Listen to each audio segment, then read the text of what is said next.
तर आंदोलकांकडून फाशी अशी मागणी या ठिकाणी केली जात आहे। अजूनही आंदोलक ट्रॅकवरच आहेत, अजूनही हे आंदोलक हटण्यासाठी तयार नाहीत। पोलिसांकडून वारंवार समजूत काढली जाते। काही वेळापूर्वी आपण पाहिलं की लाठीचार्ज करून जमावाला हटवण्याचा प्रयत्न पोलिसांकडून करण्यात येत होता, मात्र त्याच वेळेला उलट प्रतिक्रिया झाली आणि प्रवाशांनी पोलिसांवरच दगडफेक सुरू केली। त्यानंतर पुन्हा एकदा संवादाच्या माध्यमातूनच या आंदोलकांना हटवण्याचा प्रयत्न पोलिसांकडून केला जातोय, मात्र फाशीच्या घोषणा या ठिकाणी आंदोलकांकडून दिल्या जात आहेत। कोणाचंही काहीही ऐकण्यास आंदोलक तयार नाहीत। त्यांची एकच भूमिका आहे, एकच मागणी आहे, ते म्हणजे दोन्ही चिमुकलींवर अत्याचार करणाऱ्या आरोपीला आमच्या ताब्यात द्या, नाही तर त्याला तात्काळ फाशी द्या। आम्ही दुसऱ्या सेकंदाला हे आंदोलन मागे घेतो, अशी प्रतिक्रिया काही वेळापूर्वी आंदोलकांनी दिलेली होती आणि याच मागणीवरून हे आंदोलन आता केलं जात आहे। काही वेळापूर्वी पोलिसांनी आंदोलकांना रेल्वे रुळावरून पांगवण्याचा प्रयत्न केला होता, त्यानंतर काहीशी दगडफेक पोलिसांवर झाली होती, पण परत एकदा रेल्वे रुळावर आंदोलक मोठ्या संख्येने जमण्यास सुरुवात झाली आहे आणि आता सामोपचाराने हे आंदोलन मागे घ्यावं अशी पोलीस मागणी करतात। काही वेळापूर्वीची ही दृश्य आपण इथे पाहतोय। आंदोलकांना हटवण्यासाठी मोठा पोलिसांचा फौजफाटा या ठिकाणी दाखल झाला।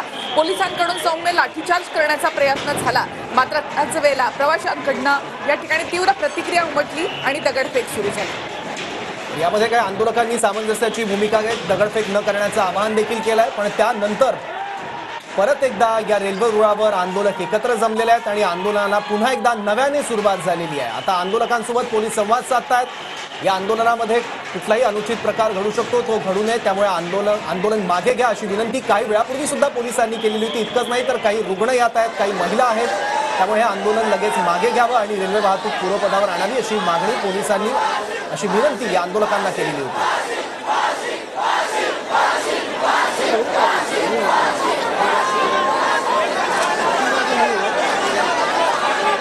पोलिसांकडून पुन्हा एकदा आंदोलकांची समजूत काढण्याचा प्रयत्न केला जातोय, मात्र आपण ही थेट दृश्य पाहतो बदलापूर स्टेशनवरची।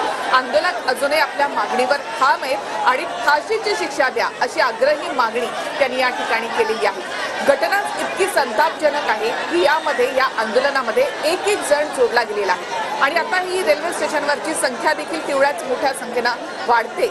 बदलापूरमध्ये 3.5 तासापासून आता हे रेल्वे सेवा पूर्णतः ठप्प झालेली आहे। कलकत्त्यामध्ये सुद्धा अशाच एका महिला डॉक्टरचा या अत्याचारामध्ये बळी गेलेला होता आणि देशभरात त्याविरोधात संतापाची लाट उसळलेली होती। राज्यात सुद्धा गावोगावात डॉक्टरांचं आंदोलन सुरू आहे आणि हे आंदोलन शमत नाही, तोच ही घटना आता बदलापूरमध्ये घडलेली आहे। दोन चिमुकल्या याला बळी पडलेल्या आहेत, त्यांच्यावर अत्याचार लैंगिक झालेला आहे आणि तोही शाळेमध्ये, त्यामुळे संताप साहजिक आहे आणि याच संतापातून या आंदोलनाला सुरुवात झालेली आहे। सर्वप्रथम शाळेसमोर हे आंदोलन सुरू झालं आणि या आंदोलनाचं लोण बदलापूर रेल्वे स्थानकापर्यंत पोहोचलेलं आहे आणि हे आंदोलन 4 तासानंतर सुद्धा अजूनही धगधगतं। त्या दोषीला फाशी द्या अशी आंदोलकांची मागणी आहे आणि या मागणीवर आंदोलक ठाम आहेत। अजूनही पोलीस या आंदोलकांची समजूत काढू शकले नाही। बदलापूर रेल्वे स्टेशनवरची ही थेट दृश्य आपण पाहतो। अजूनही ट्रॅकवर महिला देखील बसून राहिलेल्या आहेत। 2 चिमुकल्यांवर हा अत्याचार झालेला आहे। संतापजनक अशी ही घटना, त्यामध्ये गुन्हा नोंदवून घेण्यास उशीर झाला, त्यामुळे पालकांचा संताप देखील अनावर झालेला आहे। बदलापूरमधली प्रसिद्ध शाळा आहे आणि त्या शाळेमध्ये झालेला ही अत्याचाराची घटना, यानंतर प्रत्येक पालक या भावनेनं या सगळ्या आंदोलनामध्ये सहभागी झालेला आहे। रेल्वे स्टेशनवर आलेले ही शाळेच्या बाहेरची दृश्य पाहतो। शाळेच्या संपूर्ण पोलीस छावणीचं स्वरूप या संपूर्ण परिसराला आलेलं आहे। मोठ्या संख्येनं पोलीस या ठिकाणी आहेत, मात्र पालकांची संख्या देखील काही वेळापूर्वी या ठिकाणी मोठ्या संख्येनं होती। इथे देखील आंदोलन करण्यात आलेलं आहे। ज्या शाळेमध्ये ही दुर्दैवी घटना घडली, संतापजनक अशी ही घटना घडलेली आहे, त्या ठिकाणी पालकांनी देखील आंदोलन केलं होतं आणि आता सध्या बदलापूर रेल्वे स्टेशनवर हे आंदोलन सुरू आहे। या शाळेसमोर अत्यंत आक्रमक पद्धतीने पालकांचं आंदोलन सुरू होतं। इतकंच नाही तर संतप्त आंदोलकांनी या शाळेचं गेट सुद्धा तोडलेलं होतं। वास्तविक आंदोलनाची कुणकुण पोलिसांना लागताच मोठ्या संख्येनं पोलिसांचा फौजफाटा या शाळेच्या बाहेर तैनात करण्यात आलेला होता, पण इतके पोलीस तैनात असताना सुद्धा संतप्त आंदोलकांनी शाळेचं गेट तोडून शाळेच्या आत शिरण्याचा प्रयत्न केलेला होता आणि त्यानंतर मोठ्या संख्येनं पोलीस आता शाळा परिसरात सुद्धा तैनात करण्यात आलेले आहेत। हे थेट दृश्य आपण पाहतो शाळेच्या बाहेरचे। शाळेच्या परिसरामध्ये आता पोलिसांचा मोठा फौजफाटा या ठिकाणी तैनात आहे।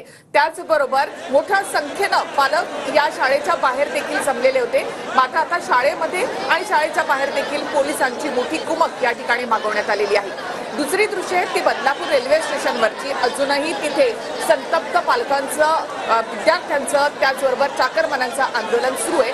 प्रत्येक जण या आंदोलनाशी जोडला गेलाय. मोठ्या संख्येनं महिला देखील यामध्ये सहभागी झाले. याची सुरुवात झाली ती म्हणजे 13 ऑगस्ट रोजी.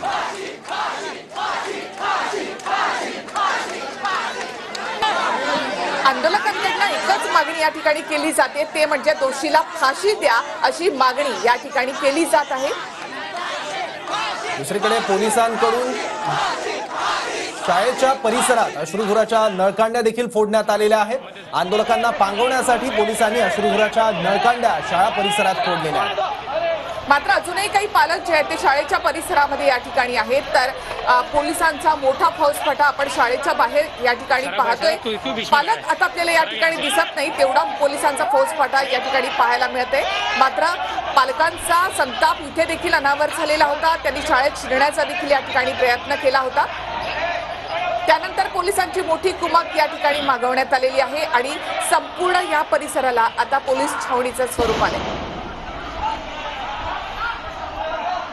एका विकृत कृत्याबद्दलचा हा सगळा संताप वेगवेगळ्या मार्गांनी व्यक्त होतोय. त्यातून आंदोलनाला सुरुवात झाली. पालकांच्या शाळा परिसरात सकाळी हे आंदोलन सुरू झालं आणि त्यानंतर या आंदोलनाचं लोण हळूहळू बदलापूर रेल्वे स्थानकापर्यंत पोहोचलेलं होतं. 2 आखाड्यावर हे आंदोलन सुरू होतं. एकीकडे शाळा परिसरात आंदोलनाला सुरुवात झाली आणि दुसरीकडे बदलापूर रेल्वे स्थानकात सुद्धा रेल्वे रुळावर प्रवासी मोठ्या संख्येनं जमायला सुरुवात झाली. जो आता लाठीचार्ज झाला तो नव्हता व्हायला हवा का? आम्ही नाही मागायचं नाही का? मग का आमच्यावर लाठीचार्ज होतो? हा, फाशी नाही, आमच्या लेडीजच्या हातात द्या. आमच्या लेडीजच्या हातात द्या. आम्ही त्याला करतो काय करायचं ते. तुम्ही स्वतःला आनंदी घ्यायचे चेले समजवताना आमच्या आनंदी घे असल्यास नाही का झटक्यात मारून टाकला असता.